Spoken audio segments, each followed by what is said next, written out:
Hey everybody, this is Andre here with the Kevin Breeze channel, and in this video, we're going to be going over some pros and cons of the Samsung Galaxy A02s.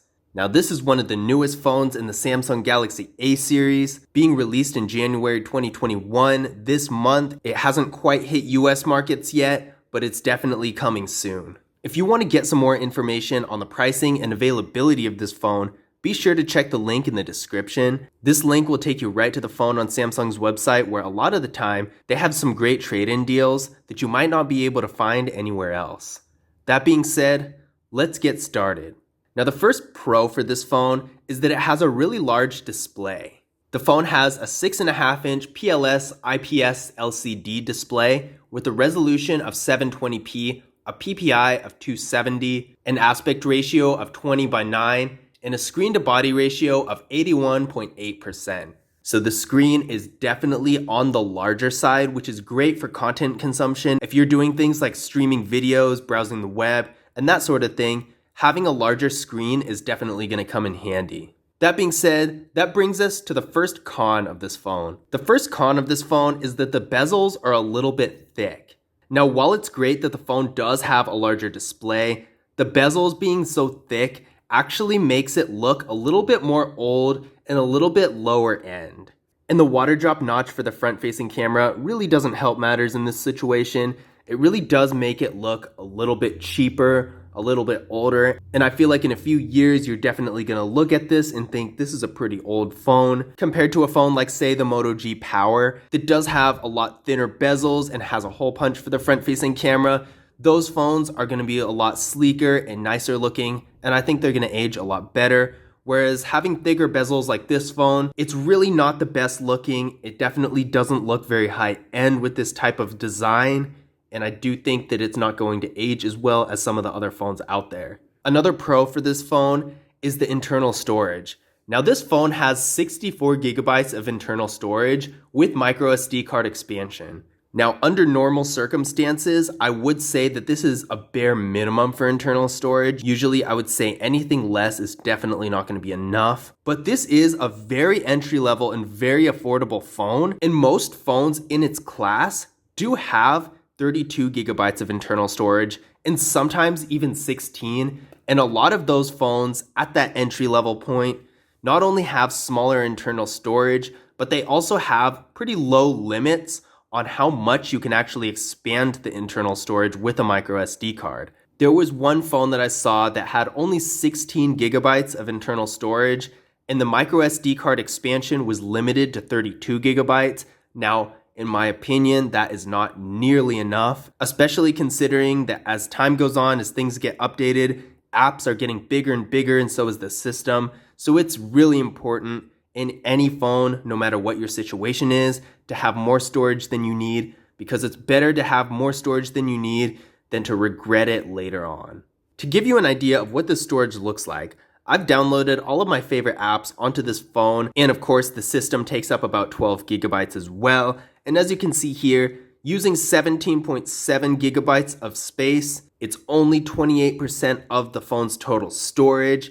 So as you can see, it does have a very decent amount, and unless you're taking a lot of photos and videos or have larger apps like games that take up a lot of space, then you're really not going to be using up too much, and you should be okay even without a micro SD card. And of course, if it does get to that point, that option is still always going to be available to you. Now, another con for this phone is that it doesn't have a fingerprint scanner. That's definitely a pretty big inconvenience. There is face unlock, which I didn't know at first, but now I do. As you can see, there is indeed face unlock right here, but unfortunately no fingerprint scanner. There are lots of situations, especially these days, where face unlock just doesn't really work out too well. So it's really nice to have a fingerprint scanner just in case that happens. And unfortunately, this phone doesn't, and in a lot of situations, typing in a PIN is really not ideal, especially when you have to do it fast. So a fingerprint scanner in a lot of situations just makes life easier. So I would say that is a pretty big inconvenience, but at least there is face unlock. So if you use that normally, then it's not going to be too much of a problem, but just something to be aware of. Now, another pro for this phone is that in the video mode, this phone is actually able to shoot videos in 1080p in both the front camera and the rear camera. Now, even for phones that are a bit more higher end than this one, that's not always a thing. It's pretty common for a phone to not be able to shoot in qualities as high in the front camera as it does in the rear camera, but this phone is able to shoot in 1080p in both, so I really like that about this phone. Now, that being said, the camera quality, as you can probably see here, is really not the greatest, especially in video mode. It's pretty grainy, it's not super high quality or anything, but really for the level of this phone, it's not bad. Now, this brings me to another con of this phone. This phone's display is only 720p. Now again, another thing to keep in mind, this is a little nitpicky since this is a very entry-level phone, but at the same time, a 720p display compared to a 1080p display is really going to leave a lot to be desired, especially since nowadays more and more manufacturers are moving their phones towards 1080p displays instead of 720p.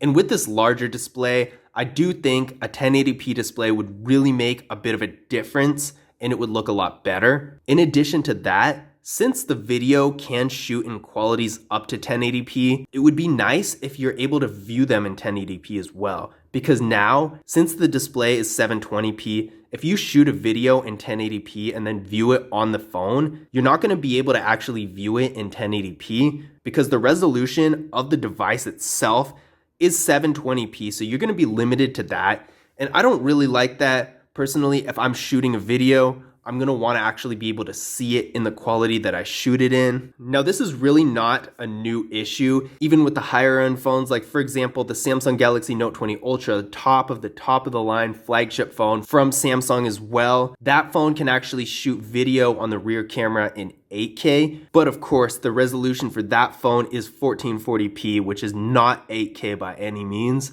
So it's not like I'm going to actually be able to view an 8K video shot from the Samsung Galaxy Note 20 Ultra in 8K on the phone itself. But in this case, on the lower end of the spectrum, it would be nice to be able to view a video that I shot on the phone in 1080p in actual 1080p instead of 720p, because unlike 4K and 8K and all those super high definitions, 1080p isn't that uncommon. So I feel like a 1080p display on the phone isn't really that much to ask for. Another pro for this phone is the fact that it has a macro camera. Now again, this is a very entry-level phone, and even mid-range phones don't always have macro cameras, but this phone does, and I think that's really cool. Not only does the phone have a macro camera, but the macro camera is actually pretty usable.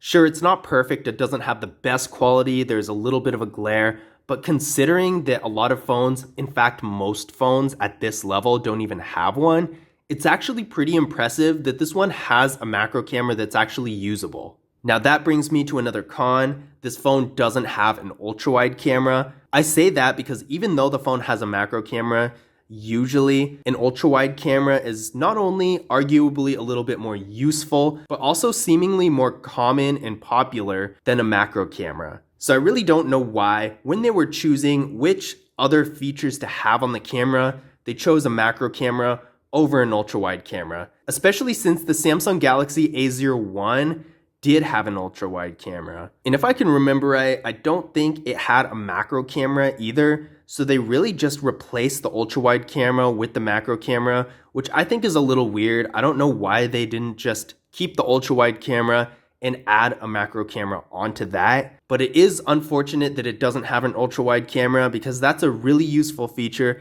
that's becoming more and more popular. Now my final pro for the phone is that it has a very large battery that supports fast charging. Now this phone has a 5,000 milliamp hour battery and it supports 15 watt fast charging. Despite all the faults of this phone, that's definitely a huge battery, and fast charging makes it even better. There are a lot of phones, even the super high-end phones like the iPhone for example, that are notorious for having really small batteries. So when those batteries degrade, which all batteries do, that's just how batteries work, the battery life is going to get less and less, and you're really going to notice with those smaller batteries. But with a large battery like the 5,000 milliamp hour battery, that's a really big battery, so when it does degrade, you're not going to notice it as much. It's not really going to affect the phone too much at first. So you're going to get a lot more longevity out of this phone's battery than you would with a phone that has a smaller battery. And of course, the fast charging is even better if you do have a fast charger.